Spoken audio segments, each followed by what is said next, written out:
So I did my project on the Scarsdale diet, and the promoter of this diet is Dr. Herman Tarnower, and he ran a clinic in the town of Scarsdale, which is where he created the diet. And this diet is in the form of a book called The Complete Scarsdale Medical Diet, and it has been very popular, and this is also available online. And this diet is a reputable source because Dr. Tarnower is a cardiologist.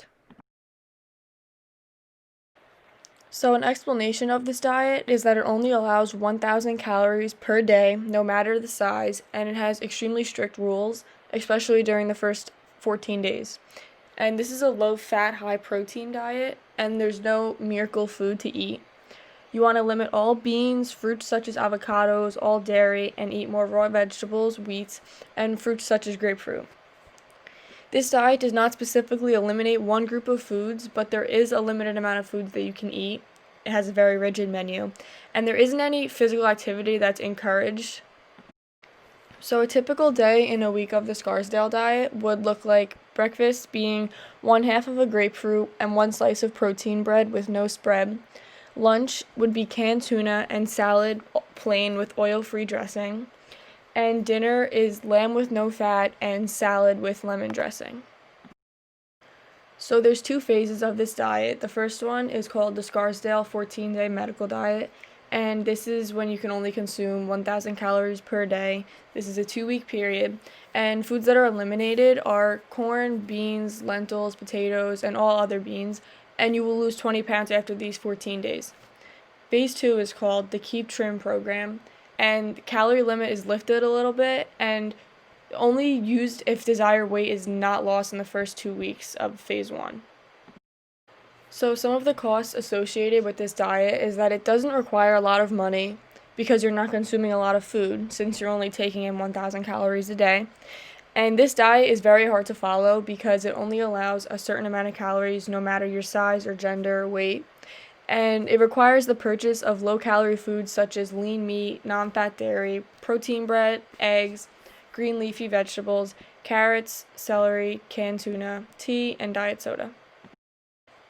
So some of the goals and expectations of this diet is that short term is to lose a significant amount of weight, and the supposed weight loss is 20 pounds after the first 2 weeks. And the long term is that it isn't really healthy or sustainable. And this diet focuses on ketosis, and it begins converting fat stores into a form it can use to help feed the nervous system and so forestall the end. And I got that from the textbook on page 300.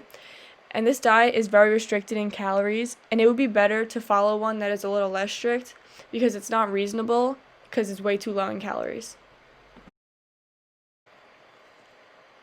So some of the pros and cons are that you lose 20 pounds in the first 2 weeks. It doesn't require a lot of money to be spent, and there's no specific or complicated meals. It's just a combination of different foods.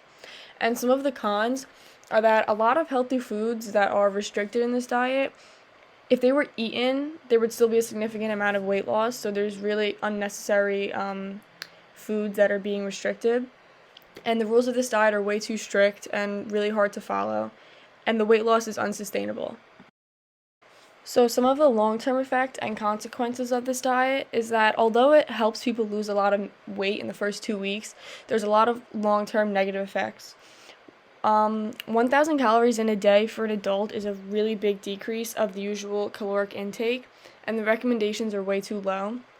And this can result in individuals developing health conditions such as calorie deficit, and this diet is not effective as it seems, because once you lose the weight desired and you stop dieting, the weight will most likely come back because the restrictions are not sustainable to the everyday human being. So my personal opinion on this diet is that I think it's effective in short term for losing weight, but long term I don't think it allows you to maintain the weight loss, and the likelihood of maintaining this weight is very low, and the weight will most likely be gained back once you stop using this diet. And this diet works only on a calorie deficit program, so once you go back to the normal calorie intake, you're most likely, like I said, going to gain the weight back.